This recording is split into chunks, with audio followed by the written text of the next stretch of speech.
15 number समायोजन हो जाएगा प्रबंधकर्ता का शुद्ध लाभ पर commission, manager commission on net profit. अब देखो प्रबंधकर्ता का शुद्ध लाभ पर कमीशन का समायोजन कैसे करेंगे।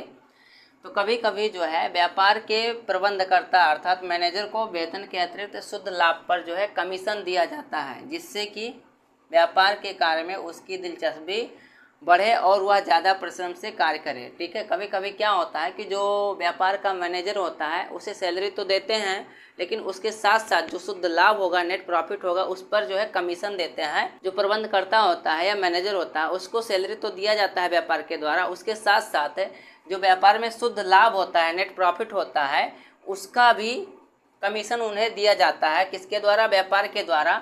ठीक है, जिससे उनका मन जो है उस कार्य को अच्छे ढंग से करने में लगे और वह जो है अधिक परिश्रम अर्थात मेहनत के साथ व्यापार में कार्य करे। मान लो व्यापार में एक वर्ष में 20,000 रुपये का शुद्ध लाभ हुआ। ठीक है, शुद्ध लाभ बता रहे हैं, नेट प्रॉफिट, और प्रबंधकर्ता को इस पर कितना 4% कमीशन दिया जाता है। तो कमीशन की रकम कितनी रुपया हो जाएगी? 8 रुपया कमीशन उन्हें मिलेगा शुद्ध लाभ पर, और यह रकम जो है प्रॉफिट एंड लॉस अकाउंट के डेबिट पक्ष में लिखी जाएगी। और ऐसी दशा में शुद्ध लाभ की असली रकम कितनी होगी? 19,200 रुपया जो है शुद्ध लाभ हो जाएगा व्यापार का।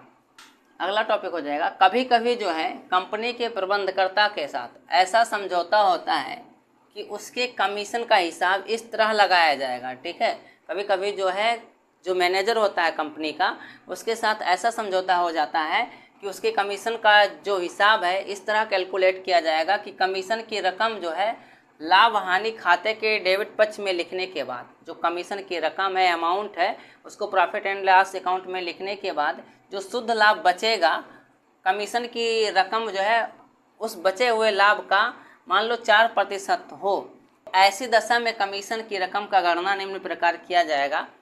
कमीशन बराबर हो जाएगा कमीशन घटाने के पूर्व का शुद्ध लाभ। जो कमीशन घटाने का पूर्व का शुद्ध लाभ था उसको लिखेंगे, उसमें गुणा कर देंगे कमीशन की दर, जितना प्रतिशत है 4%, 5%, जो भी है उसमें गुणा करेंगे, बटे में लिखेंगे 100 प्लस कमीशन की दर। ठीक है, और इंग्लिश में हो जाएगा फार्मूला कमीशन बराबर net profit before charging such commission into rate of commission और divide by 100 plus rate of commission.